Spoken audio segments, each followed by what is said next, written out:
Got a video update of my tank. I think it's about 7 months old now. Been through some ups and downs. Every reef tank has a lot of ups and downs in the beginning, but things are looking pretty good now. The fish are pretty happy. The corals are growing well. The tank's actually pretty cloudy right now, or there's a lot of particulates in the water. It's because of my diamond goby. He's somewhere around sifting sand. But that's the price to pay for a nice clean sand bed, I guess. I've got my calcium reactor up and running now, and that's been really nice. I have mine set up a little bit differently with a peristaltic pump that pushes through, and I also have a DC pump on the Geo's Reef calcium reactor. That was a custom job because he normally doesn't have, or he currently doesn't have DC recirculating pumps as an option, but I think he's working on it.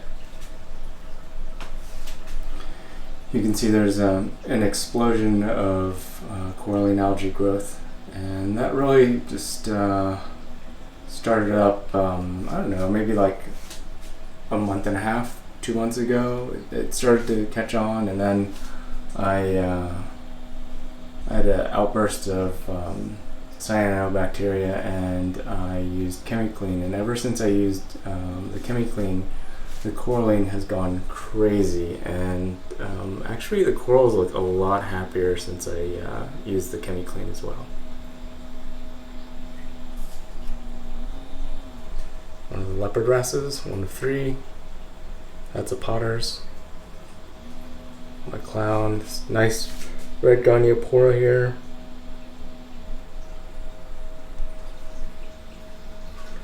There's a Jason Fox flame. That tiny little frag that looks like it was not in great condition, that's actually a Battle Corals Spain bow, or rainbows in Spain, that I had to recover from just really, I think it was no more than 3 polyps. It had AEFW on it, which also contaminated my tank, and I had to dip for a couple weeks, but I'm clear of them now. And then behind that is an RMF Candyland, sort of there in the center now. That's a mariculture frag from a friend of mine. A lot of the frags in here are actually mariculture from a friend, and I don't know if I'll keep them or not. It just kind of depends on how they look when they become sort of mini colonies, and if I like them enough to keep them in here. In the back there's a good old green slimer, which is growing quite well. That's another unknown frag. It's kind of hard to tell in the video, but it's like pinkish purplish. That's another Goniopora. I got that one from Supreme Reefs. Actually, all my Goniopora are from Supreme Reefs in Virginia. And that little pink one I rescued because it was almost dying when I had a dino outbreak, but I saved it. Octospawn, Hawkins Echinata. And then behind it, I'm not 100% sure which one that is. I think it's my Upscales Microclados. Could be something else though. I'll have to go back through older pictures and orders and figure it out. It's my Resplendent Antheus. That's the male that sort of stays on the left side of the tank on his own. That's a Worldwide Corals. I forget which kind of grafted cap it is, but it's one of their. It's not the regular one because you can see the really bright green polyps. So it's nice. I like it.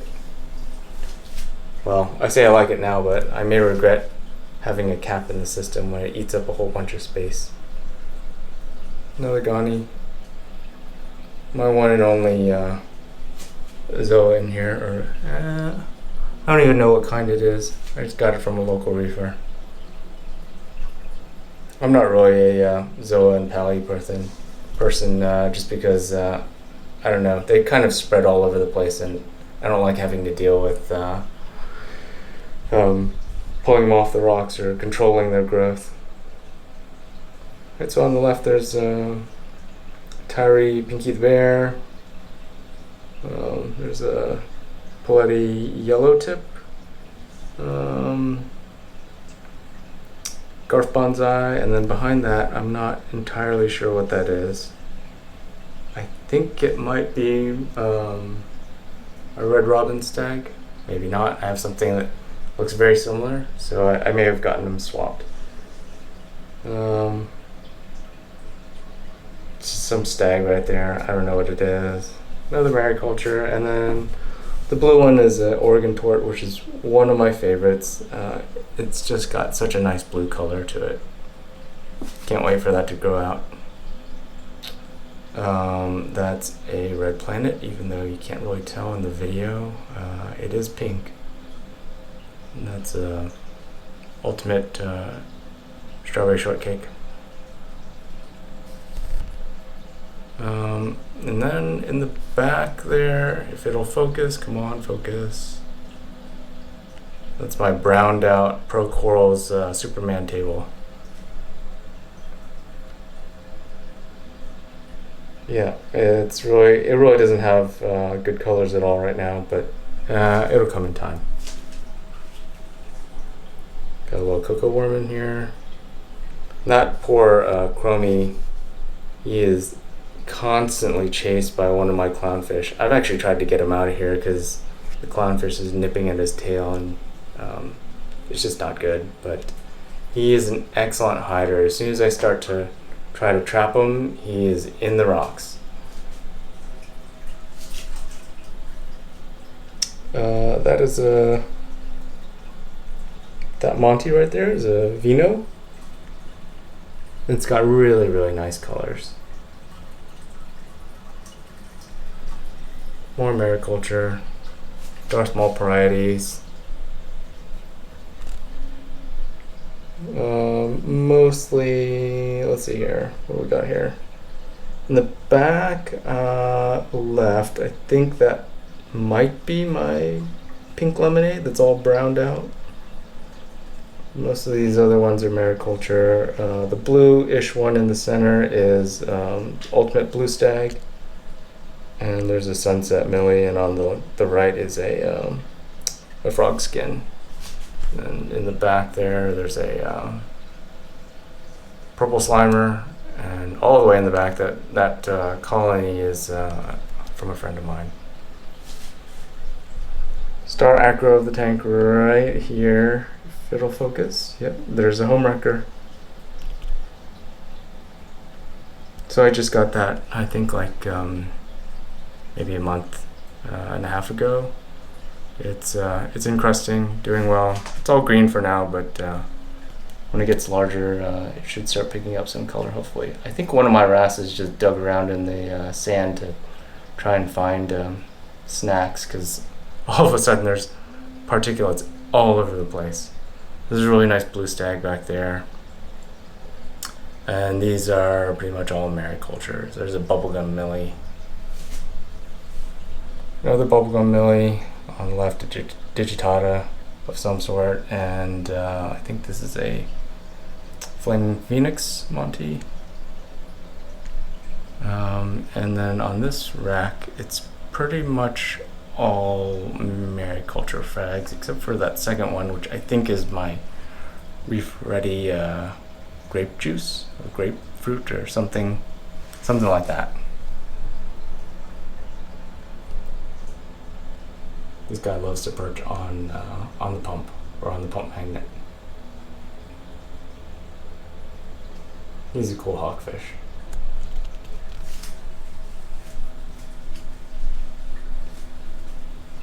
So yeah, those are all the corals. The fish are doing pretty well as well.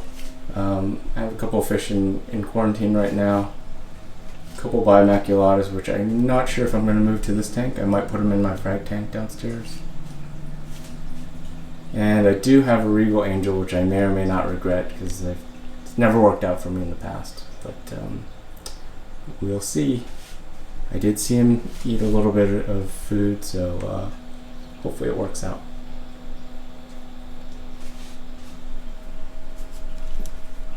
I'm still running GHL mitras. Still have 5 of them. I am going to supplement the lighting at some point. But since I'm pretty much all frags right now, it's not really a big deal. Now my fish are going crazy because they think I'm going to feed them. This Desjardins tang is pretty awesome. If I stick my hand out, he'll flare his fins and follow my hand around. It's pretty fun. Actually, my son noticed that, and I thought it was pretty funny that he noticed it before me.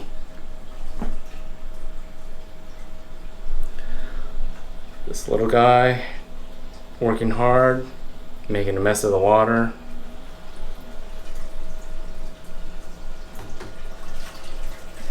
Under the tank, most of this hasn't changed. The big change was the calcium reactor. There's the Watson-Marlow feed pump there, and the Geo's reactor with the Reef Octopus Various 4 as the recirculating pump. That's slightly unique.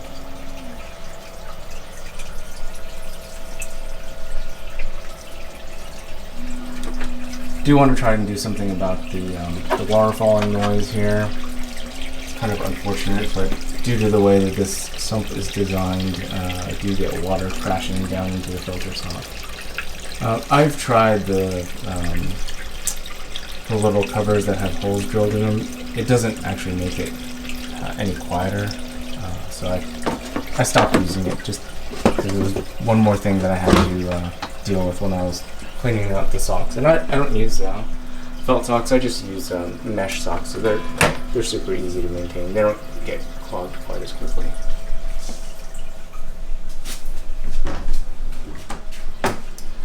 Over here, the Kato is growing like crazy now. It is jam-packed in here, and I have to pull this out every few weeks.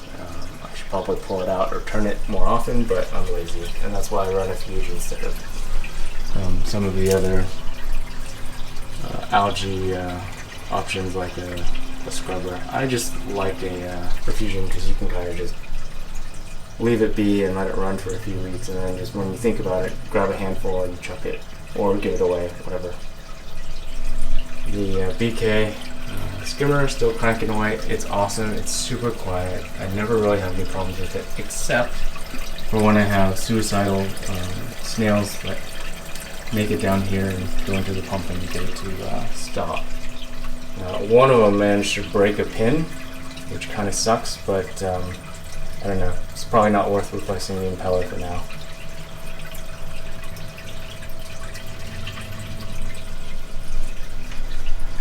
Still on my various 8 return pump and the recirculating pump there for my UV sterilizer and heater loop.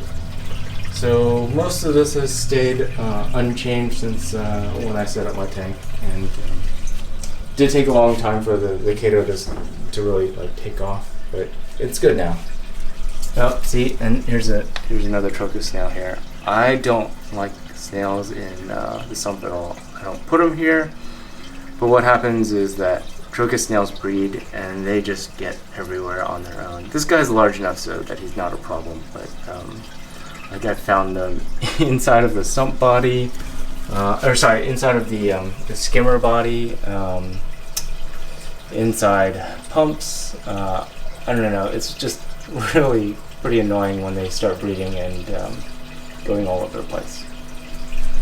But they work hard, they do their job, so what are you gonna do? Right, so that's pretty much my, I think it's 7-month update. Maybe it's closer to 8 at this point. I have the lights turned on into a little bit of a wider setting that's easier on the camera, but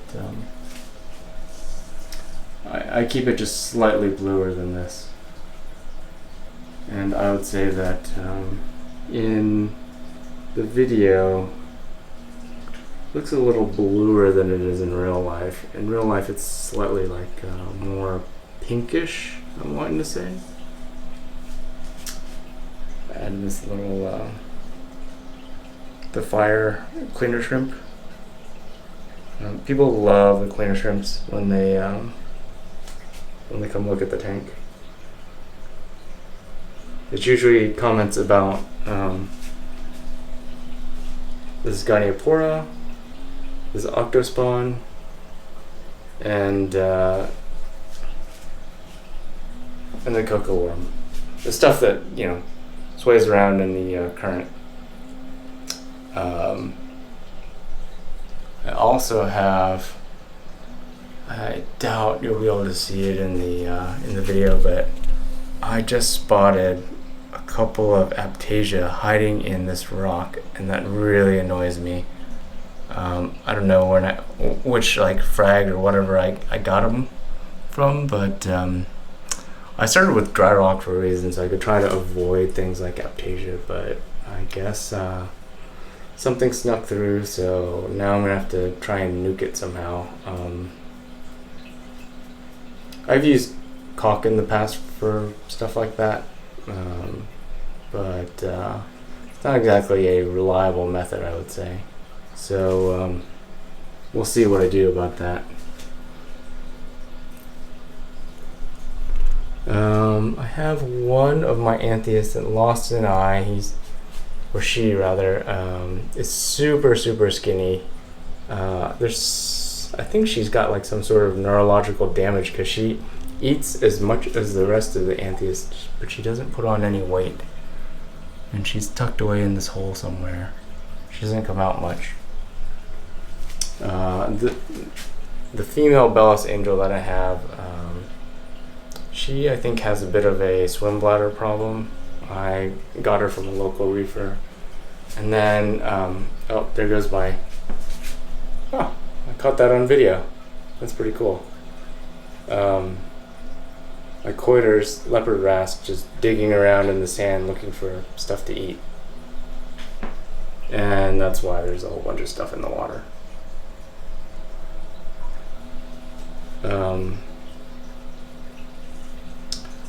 The male Bellis angel, he's around here somewhere, and oh, there he is.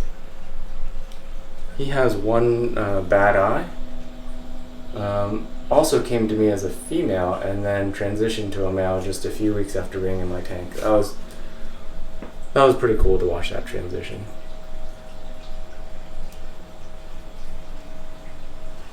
Explaining that to friends is always interesting. They're like, what happens? My fairy wrasses. I'll add a couple more. I have finally managed to acquire a flame fairy wrasse, and she is in quarantine right now. Should be out in a couple weeks.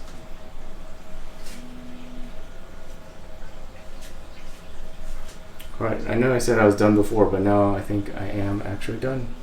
See you next time.